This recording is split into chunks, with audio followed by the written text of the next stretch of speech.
The UNHS Mercy drifted quietly in orbit around the neutral planet Vesper 4. The massive white vessel, marked with bold red crosses on its hull, stood out against the planet's blue-green atmosphere. Inside, the corridors bustled with activity, as medical staff from Earth tended to thousands of patients affected by the recent solar flares. Dr. Mina Park checked the vitals of a young Vesperan child whose blue skin had turned pale from radiation exposure. The girl's 4 eyes blinked weakly as Mina adjusted her medication. "You're getting stronger every day," Mina said with a smile. "Just a few more treatments." The hospital ship represented humanity's greatest achievement since first contact 50 years ago. While other species explored space for conquest or resources, humans had quickly established themselves as healers and peacekeepers. The Mercy, with its 3,000 beds and cutting-edge medical technology, was the pride of Earth's humanitarian fleet. Nurse June Kim approached, holding a tablet. "Dr. Park, the new radiation patients from the mining colony are stable, and Ambassador Rellan is asking about his people." "Tell him they're responding well to treatment," Mina replied. "I'll visit his ward after I finish here." The ship's intercom crackled. "All medical staff, this is Captain Dehan. We've detected 3 vessels approaching at high speed. Standard protocols. Continue treatment while we establish contact." Mina thought nothing of it. The Mercy often received unexpected visitors, desperate ships carrying wounded or diplomatic vessels bringing dignitaries to observe Earth's medical work. 3 minutes later, the ship shuddered violently. What was that? June grabbed a nearby rail to steady himself. Before Mina could answer, another impact rocked the ship stronger than the first. The lights flickered and emergency systems activated, bathing the medical bay in red light. Captain Han's voice returned, now tight with tension. "All personnel, we are under attack. This is not a drill. Begin emergency evacuation procedures immediately. Move critical patients to escape pods." Mina froze for just a second. Attack? On a hospital ship? It was unthinkable. Every species in the quadrant recognized medical vessels as neutral ground. The next impact sent equipment crashing to the floor. A support beam cracked overhead. "Move!" Mina shouted, pushing June and 2 nearby patients away just as the beam collapsed where they had been standing. Throughout the ward, medical staff rushed to disconnect patients from equipment and move them toward evacuation routes. Mina worked frantically, helping a young doctor transfer a sedated Centaurian to a mobile stretcher. "The main evacuation route is blocked," shouted Dr. Huan Song from across the room. "We need to use the maintenance corridors." The ship's communication system broadcast on all frequencies. "This is Captain Dehan of the UNHS Mercy.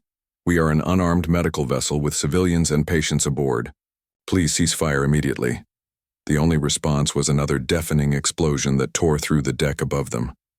The ceiling collapsed in sections, crushing equipment and people alike. Screams filled the air as Mina dove to shield her patient.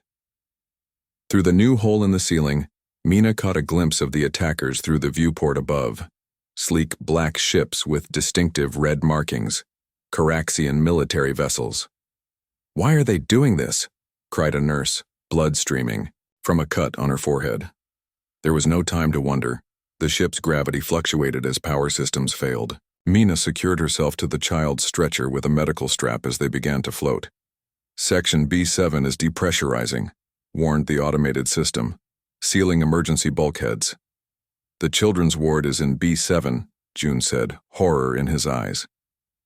"Captain," Han's voice came through once more, calm despite everything. "Distress signal sent on all frequencies to any personnel who can hear me. Save who you can." For 11 terrible minutes, the attack continued. Explosions rocked the ship. Systems failed, and sections went dark. Mina and her team worked desperately, moving patients into escape pods and sealed areas. Then, as suddenly as they had appeared, the Caraxian ships vanished back into FTL, leaving the crippled hospital vessel spinning slowly in space. In the damaged medical bay, Dr. Mina Park pressed a bandage to a wound on her arm while looking at the devastation around her. Nearly half her patients and staff were dead or missing, The most advanced medical ship ever built by humans now drifted, broken, and burning. A communications officer's voice broke through the emergency channel. Earth Command responds to our distress call. They're sending help. ETA 8 hours. Mina didn't reply. She was staring at the small Vesperan child she had been treating earlier. The girl had died not from her illness, but from a piece of shrapnel from the attack. They attacked a hospital ship, she whispered, her voice hollow with disbelief. They attacked doctors and patients. Across the room, Jun Kim was helping a wounded colleague. He looked up, his face streaked with soot and tears. Earth won't let this stand, he said quietly. Mina nodded slowly. In 50 years of space travel, humans had always chosen peace, restraint, and healing. But now, as she looked at the innocent, lives lost around her, she knew something had changed forever. The attack on the UNHS Mercy would not go unanswered. Admiral Tae-sung stood motionless in Earth's central command chamber as the holographic footage played. The recording showed the final moments of the UNHS Mercy, walls crumpling, fires spreading, and medical staff fighting desperately to save patients as the ship broke apart. His weathered face remained calm, but his hands, clasped behind his back, were tight with anger. "Play it again," he ordered softly. Director Soo-Jin Lee nodded to the technician. "We've analyzed the attack pattern and energy signatures multiple times. There's no doubt. These were Caraxian warships." The room fell, silent as 20 of Earth's highest military and political leaders watched the footage repeat. They saw Dr. Park trying to shield patients. They saw Captain Han broadcasting desperate pleas for mercy until the bridge exploded. 412 dead, said General Yoon Park, reading from his tablet. 173 of them were patients too injured to reach escape pods. 68 were children. President Min-ji stood up slowly. "Why would the Caraxians do this? We have no territorial disputes with them. The Mercy was a neutral space on a humanitarian mission. They've been testing boundaries for years," said Admiral Sung. "Border incursions, aggressive posturing. But this..." He gestured to the hologram where a nurse was visible pulling a child from debris. "This is different," Director Lee stepped forward. "The Galactic Concord has issued formal condemnations, but they're taking no action against the Caraxian Empire. Too many council members depend on Caraxian trade routes, so they murder our doctors and we're supposed to accept empty words?" General Park slammed his fist on the table. President Min raised her hand for calm. "What options do we have? The Caraxians outgun every human fleet by 10 to 1. Their military technology is generations ahead of what we've shown to the galactic community." A smile, cold and dangerous, appeared on Admiral Sung's face. "What we've shown, Madam President, not what we have." He nodded to his aide, who activated a new holographic display. It showed the solar system, but with additions no public map had ever revealed. Hidden installations throughout the asteroid belt, bases beneath the ice of Europa and Enceladus, and massive shipyards in Earth's L5 point, concealed by advanced stealth technology. For 50 years since first contact, we've presented ourselves as explorers, traders, and healers, Admiral Sung explained. We showed the galaxy a small defense fleet, enough to protect our colonies but not to threaten anyone. Expanded the hologram to show detailed schematics of vessels unlike anything Earth had publicly acknowledged. Meanwhile, we built this, the real fleet. Ships with stealth systems no other species has developed. Weapons that can strike with precision from beyond standard sensor range. Defenses that can withstand attacks that would destroy conventional vessels. The room was deadly quiet now. "You kept this from the civilian government?" President Min asked, her voice sharp. "No, Madam President. This program was authorized by the Security Council 30 years ago, after the Proxima incident. Only 6 people in this room weren't aware." Admiral Sung looked directly at her. "It was deemed essential that even most high officials believe our public stance.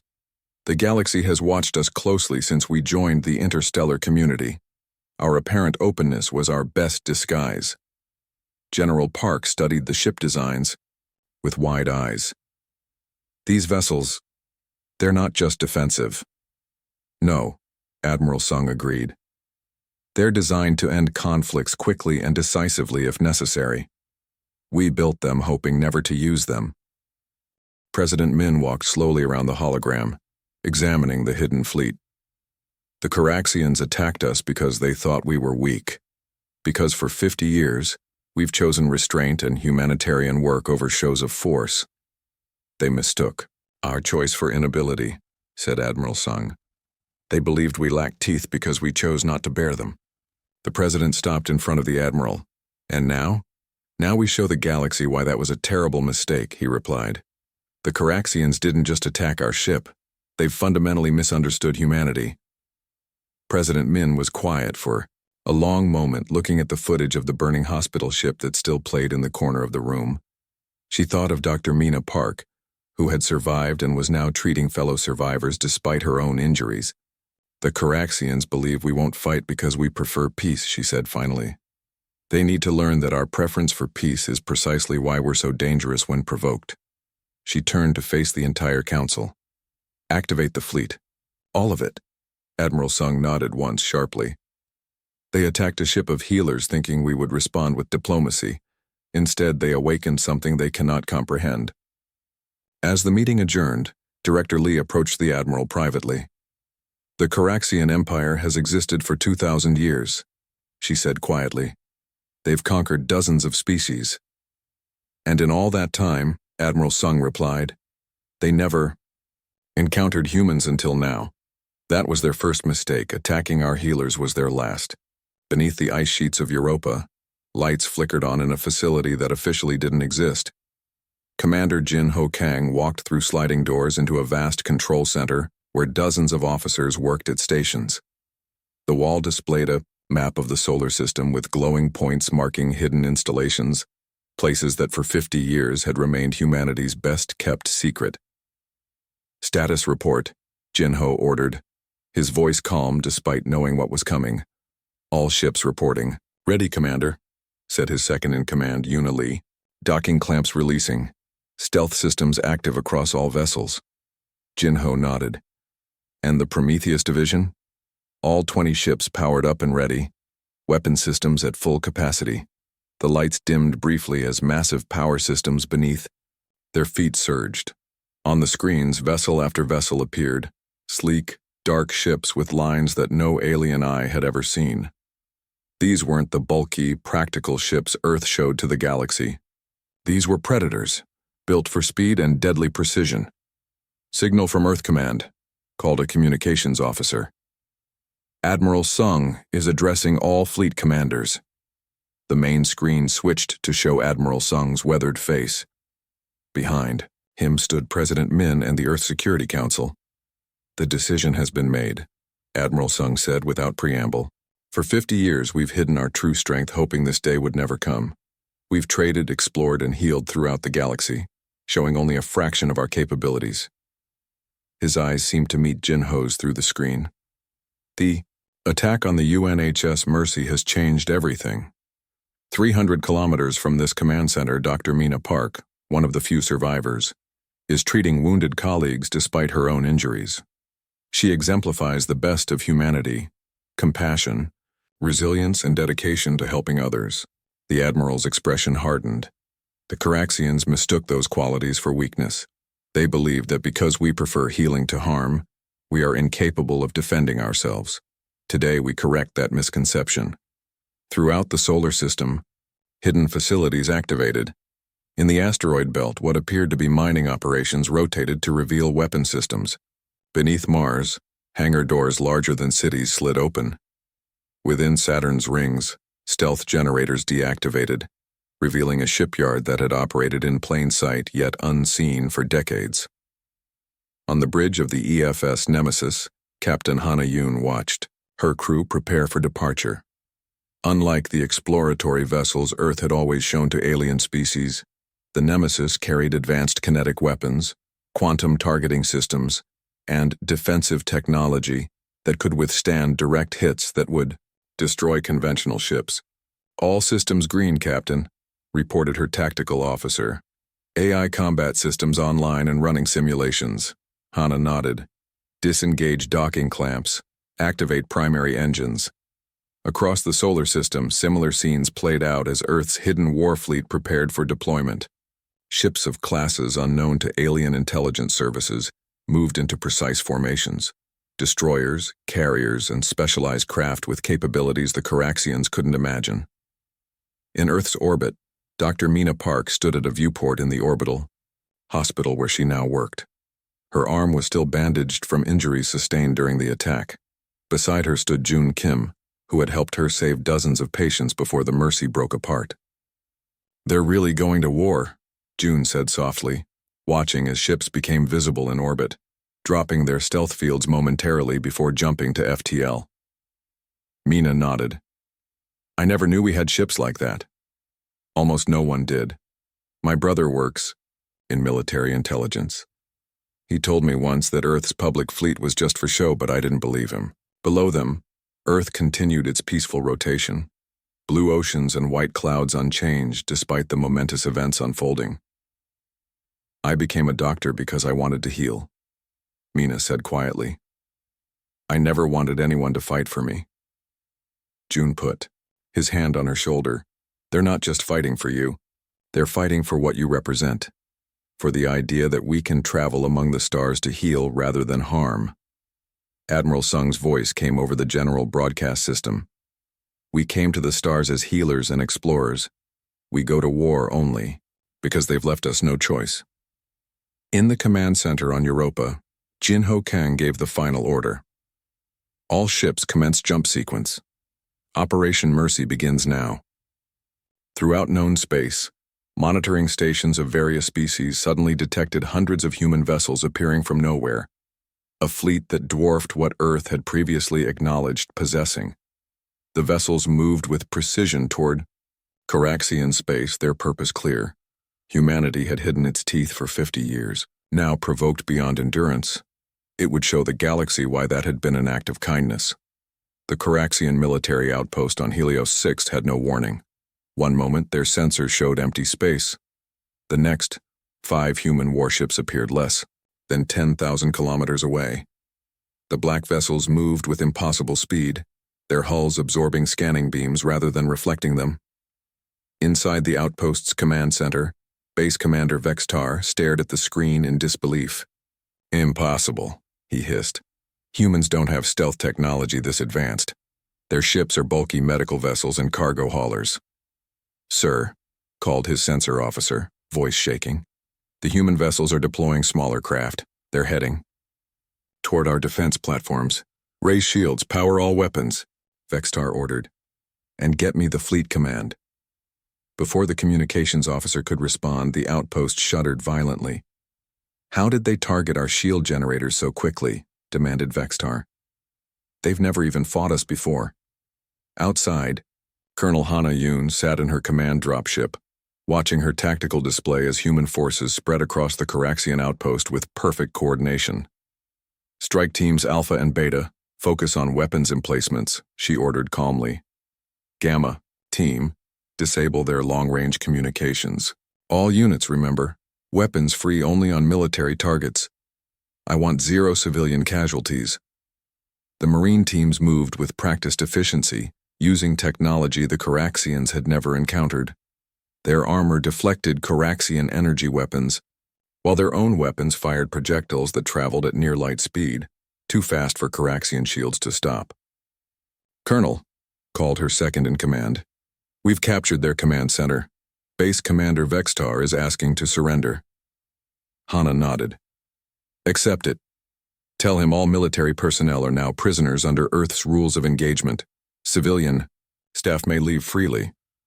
The Caraxian civilians working at the outpost watched in stunned silence as the human forces methodically disabled military equipment while leaving civilian infrastructure intact.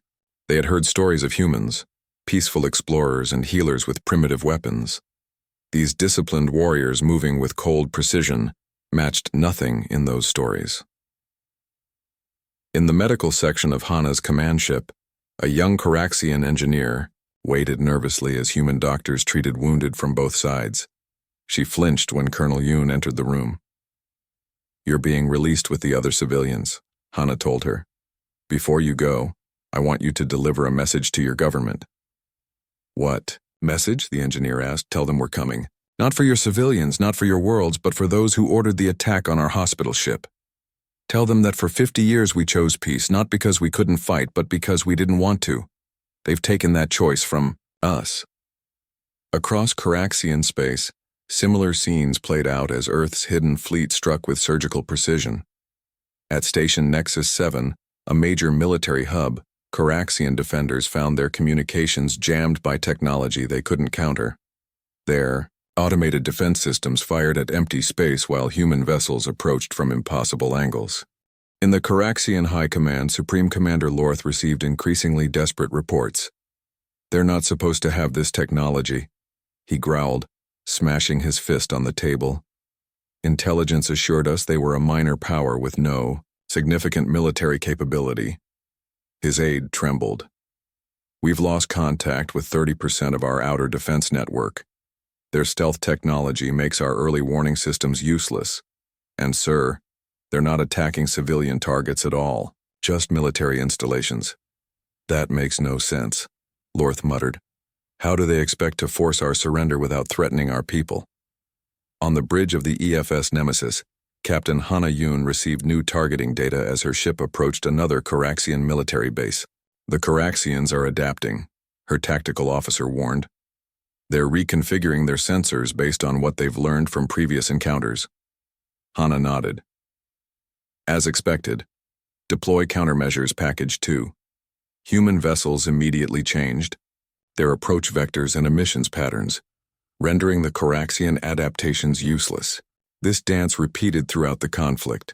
Caraxian forces would identify a pattern and adapt, only to find human forces had already anticipated and countered their response. They fight like nothing we've encountered, reported a surviving Caraxian officer.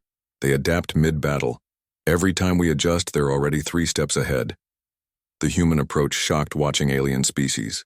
It was neither the hesitant defense of a peaceful civilization forced to fight, nor blind vengeance. It was calculated, precise, overwhelming force applied with ethical restraint that left military installations in ruins while sparing civilian lives. As Earth forces pushed toward the Caraxian core worlds, the message became clear. Humanity had not been weak all these years. They had been waiting, watching, and learning. And now, provoked beyond endurance, they fought not as conquerors, but as surgeons excising a cancer while preserving healthy tissue. The galaxy was learning a painful lesson. The species that had come to the stars as healers knew precisely where to cut when forced to become warriors. The Galactic Concord Grand Chamber fell silent as Admiral Tae-sung entered. His dark uniform stood in stark contrast to the white walls and soft blue lighting of the diplomatic hall. Behind him walked Dr. Mina Park, her medical uniform still bearing the Red Cross of Earth's Medical Corps, and diplomat Yejun Choi in formal attire. Across the chamber sat the Caraxian delegation, their once proud posture now stiff with tension. 3 weeks had passed since Earth's war fleet had arrived at the Caraxian homeworld. The human vessels had formed a perfect blockade around the planet, not firing a single shot, but broadcasting a simple message on all frequencies. We come for justice, not vengeance. The Caraxian military had tested the blockade once. A single destroyer had fired on a human vessel. The human ship absorbed the attack without damage, then disabled the Caraxian vessel with a precision strike that left the crew alive but their weapon systems destroyed. No further tests were attempted. Yejun stepped forward to address the gathered representatives from 30 species. His voice carried clearly through the chamber. For 50 years, humanity has worked alongside you all, as healers, traders, and explorers. We asked for nothing but peaceful coexistence. 3 weeks ago, Caraxian warships attacked our hospital ship, the UNHS Mercy, killing 412 innocent people, patients, and medical staff. The Caraxian Prime Minister shifted uncomfortably in his seat. The terms we offer are simple and non-negotiable, continued Yejun. Those who ordered the attack will face trial under Galactic Concord law. Reparations will be paid to the families of all who died, human and non-human alike, and a demilitarized zone will be established along all borders with Earth space. The Caraxian Prime Minister rose slowly. And if we refuse? Admiral Sung spoke for the first time, his voice quiet yet carrying to every corner of the room. We have disabled 1/3 of your military capability without a single civilian casualty. We can continue until you have nothing left. The threat hung in the air, all the more powerful for its simplicity. Species across the galaxy had watched in stunned surprise as Earth's hidden fleet had systematically dismantled the Caraxian military machine, a force that had stood unchallenged for 2,000 years. We accept your terms, the Prime Minister said stiffly. After the formal proceedings, Dr. Mina Park approached the center of the chamber. The room fell silent once more. I was treating children when your ships attacked us, she said, looking directly at the Caraxian delegation. I watched patients die who had come to us for help, Caraxians among them. She paused, her eyes scanning the entire chamber. Since this conflict began, I have treated wounded Caraxian soldiers alongside our own. They ask me why, and I tell them the same thing. I am a doctor first, a human second. As we establish the new Interstellar Medical Corps, I want one thing understood by everyone in this chamber. We will continue to heal anyone who needs healing, even those who once sought to destroy us. That is what makes us human. The chamber remained silent, representatives from dozens of species watching with new understanding. Humanity was being re-evaluated across the galaxy, no longer seen as merely peaceful explorers, but as a complex species that had hidden its strength while hoping never to use it. Admiral Sung stepped forward to stand beside Mina. We came to the stars in peace. We built ships of war not because we wanted conflict, but because we understood its possibility. When you attacked our healers, you forced our hand. Remember this. We will heal where we can, but we will not hesitate to defend the defenseless. Outside the chamber, representatives from various species spoke in hushed tones.